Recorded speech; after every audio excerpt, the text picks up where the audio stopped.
Okay, so what other games could we probably have used that in the past? Probably Mankato. No, Mankato Oh, was force heavy. Grand Valley would have been nice. Grand Valley, yeah. Were they pressuring you guys a lot? Yeah. We're doing really good, and then I don't really know what happened. we had no subs left, I think, and Oh, that's right. everyone was just kind of like moved around. We're injured and we had no subs. Yeah, come on, brain race. Even an 8-man could like potentially pull that kickoff out of a scrum. Like if they grab the ball out of the scrum out of the back and were able to kick it forward. So, I mean, training a couple people on it really is going to be helpful. But punting in general, like I know for you guys, for like Kat never wanted to kick. Yeah, that's the things. But I mean, I feel like you guys probably, if you had more time to practice kicking and learning how to punt the ball, I think that it would be really beneficial for you guys.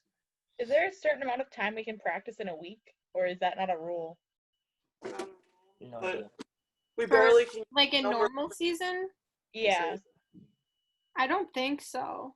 Okay. I didn't know if it was like an NCAA. I know we're not NCAA, but like, that kind of regulation type of thing. I didn't know if there was a thing. I don't think there really is, because we used to practice like 3 days a week. Yeah. But we had really low numbers on that third day. Yeah. That's why we cut it out. Because we even had pretty low numbers on just like the 2 days. Normal, yeah. Which is tough because then you can't really do much if you have low numbers. But this drill would be good if you had low numbers to work. You really only need 2 people for this drill, a ball chaser and a kicker. It'd be good for us to get better at kicking in general, Like, yeah. I would love to be a better kicker. I practiced like kicks somewhat over quarantine. I bought like a tee and stuff. Yeah. But I was not good at it whatsoever. Kicking off a tee is not good. You rarely would kick off a tee anyway, unless you're scoring points. Yeah, for conversions, but yeah. Even just the motion. Usually I will miss the ball and just kick the ground.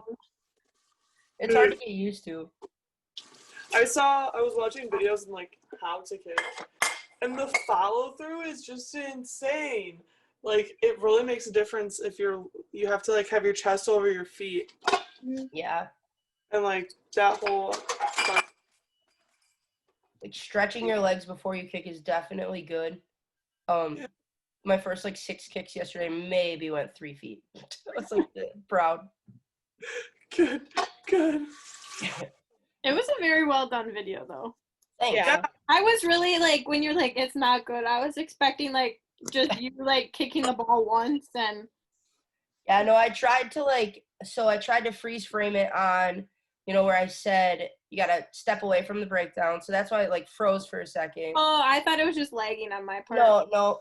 It's a freeze frame just so you can kind of see where you are from where you start to where you finish. So then you have the planting of the foot, which is, you want it to be super quick, but you need to make sure you have your steps in too. Because if you're right on top of if you step too much, you're on top of your fly half. And if you don't step far enough away, you're potentially kicking right into your ruck or your scrum. So, go ahead.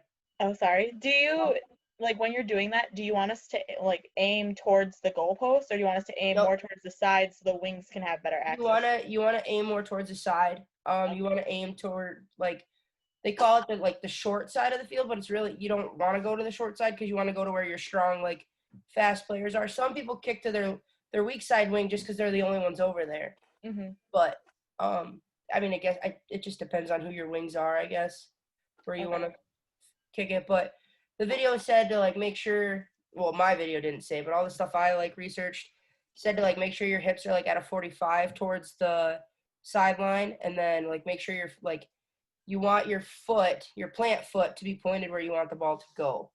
So it was a lot of steps in trying to get it right, and it's a lot of walking through. I think walking through it before even kicking the ball is helpful, especially off of something like that. And it's easy to set up. You just I just had a bag as a ruck. So my bag, you roll the ball out, kick it out, and just practicing even kicking and holding the ball.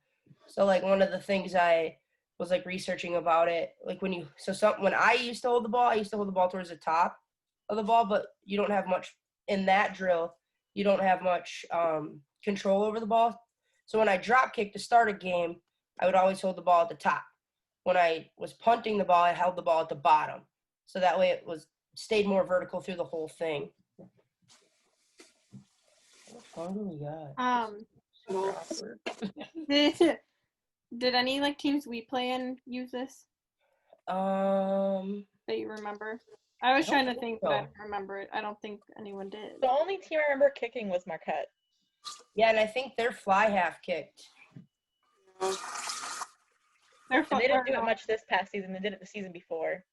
Katie, lacrosse, I think our freshman year used to do this. Claire used to do that all the time. Lacrosse did. Because I just remember scrambling my butt over.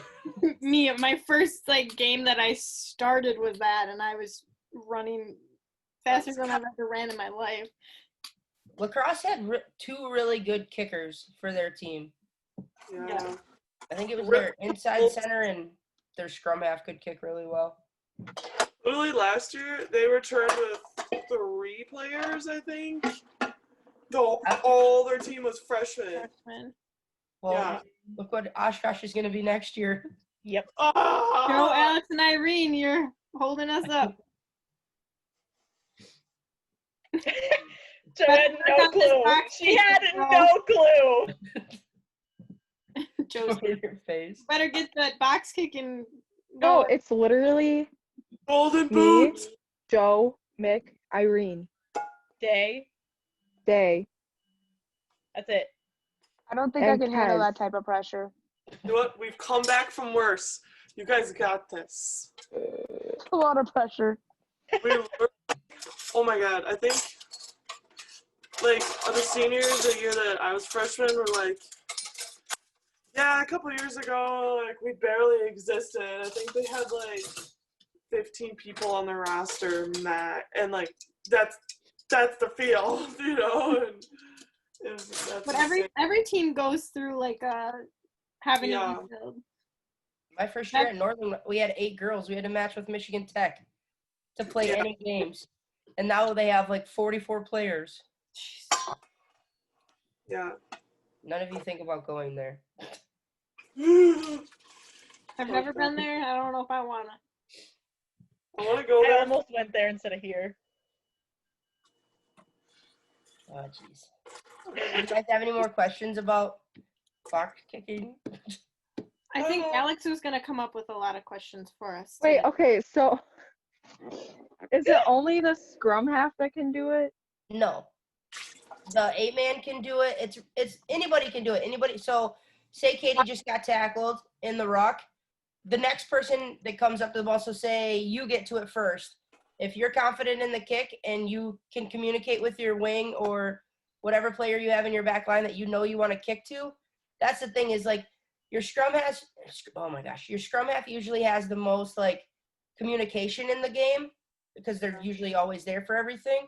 So Katie would know whoever she's kicking to that they need to be ready for it. Like if you have a play call for it, then it'd be easier to do. But trying to communicate a play call from a ruck to an outside wing is going to be really tough. It's kind of, you got to be on the same mind link pretty much to get it down. And that's why something you got to practice a lot. Our meeting's going to end in less than 10. In 10,